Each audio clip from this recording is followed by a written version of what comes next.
No niin, ollaan täällä Mantovassa nelipuolikkaan uuden sellaisen esittelytilaisuudessa. Ollaan opittu paljon uutta juttuja ja päästy vähän ajohommiinkin. Eli kuten kaikki jo tiedätte, niin tässä pyörässä on oikeastaan kaikki uutta, että takavanne ja moottori tuo arkkitehtuuri tuolta alhaalta, mutta kaikki muu on uutta, runko, muovit, kaikki tällainen. Emil, mikä on fiilis pyörästä? No, fiilis on hyvä. Tietenkin mä en ole nelipuolikka kauheasti ajanut, enemmän kaksipuolikkaa ja teho riittää hyvin. Ja mä kyllä sanoisin, että toi ykköskartta sopii parhaiten tälle alussa ja sitten kun siihen tottuu, niin varmaan tonne kolmoseen jo uskaltaa mennä ja mä en tiedä mikä Kustin mielipide siitä on.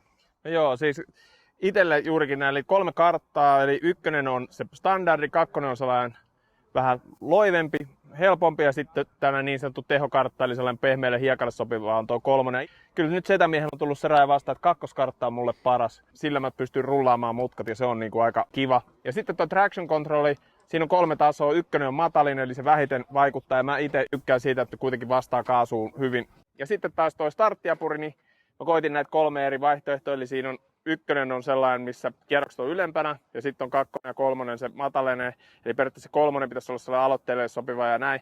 Mutta mä oon niin vanha setämies, että tottunut aina hakea sen tuntuman kytkimellä ja kaasulla, niin mua vaan häiritsi se, että mä en tykkää yhtään siitä, mutta sä et juurikaan kokeillut sitä. Ei, mä en kokeillut sitä. Käytätkö kisapyörässä edes? En käytä kisapyörässä edes sitä. Okei. Eli moottorissa siinä on niin älyttömästi sit tehoa, että onko se nyt 3-4 vuotta ollut se tehokkaan nelipuolikas. Tää kyllä vastaa mun mielestä todella hienosti kaasuun, eli se tuntuu vähän kaksipuolikkaalta, kuinka nopeasti se nostaa kierrokset. Se on tosi jees.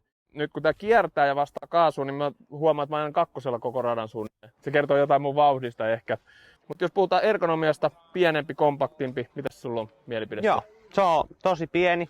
Tuntuu pieneltä kun ajaa, helppo kääntyy. Noissa tiukissa mutkissa, jos on paljon S-mutkia, niin pystyy just vaikka 2 tai 3 tulla silleen hiljaa, ettei tarvitse siinä vaidella. Ja muutenkin toi hydraulinen kytkin, tosi hyvä mun mielestä. Siinä on erilainen tunto kuin vaijerikytkimessä, mutta mun mielestä se on parempi tunto. En tiedä mikä sun mielipide. No joo, mä oon vajerisetä, mutta kyllä mä tykkään, ei ole huono toikaan, että onhan se nykypäivää niin kuin Pake tähän sanoisi.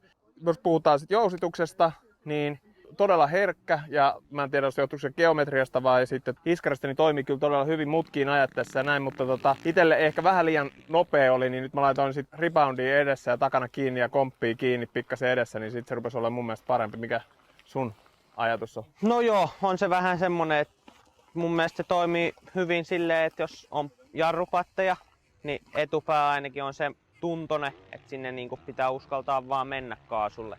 Ei olla päästy vaihtamaan vielä ilmanputsari, mä oon ihan fine sen asian kanssa, mutta joka tapauksessa se on yhdellä pultilta tosta noin ja klipsu irti ja ilmanputsari pääsee helposti vaihtamaan. Ja se on silleen vielä linjattu silleen, että se on alaspäin suuntautuva, eli sinne ei mene enää entiseen tapaamme hiekkaa. Tosi jännittävä pyörä, tosi hauska siitä, kun katsoo miten mä ajan ja hyppään, niin ei uskos, mutta tää tuntuu ilmassa tosi kevyeltä, että pystyisi periaatteessa linkutella. Siihen en itse pysty, mutta se tuntuu tosi kivalta ilmassa ja mutkassa ja kevyt ajaa. Että onko se kapeus ja se kompaktius vai onko se paino on lähtenyt 2 kiloa pois, mutta en mä tiedä, mikä sun fiilis on. Joo, se tuntuu vähän kaksipuolikkaalla tai piikillä tai jollain, että se on kyllä tosi kevyt kun hyppää. No, oot sä innoissasi? Haluatko ajaa enää 2,5-kaudella vai pitääkö rupea ajaa ensi vuonna sitten 4,5-kaudella? No kyllä 4,5-kaakin voisi ajaa. Alright, näihin tunnelmiin. Kiitos. Kiitos.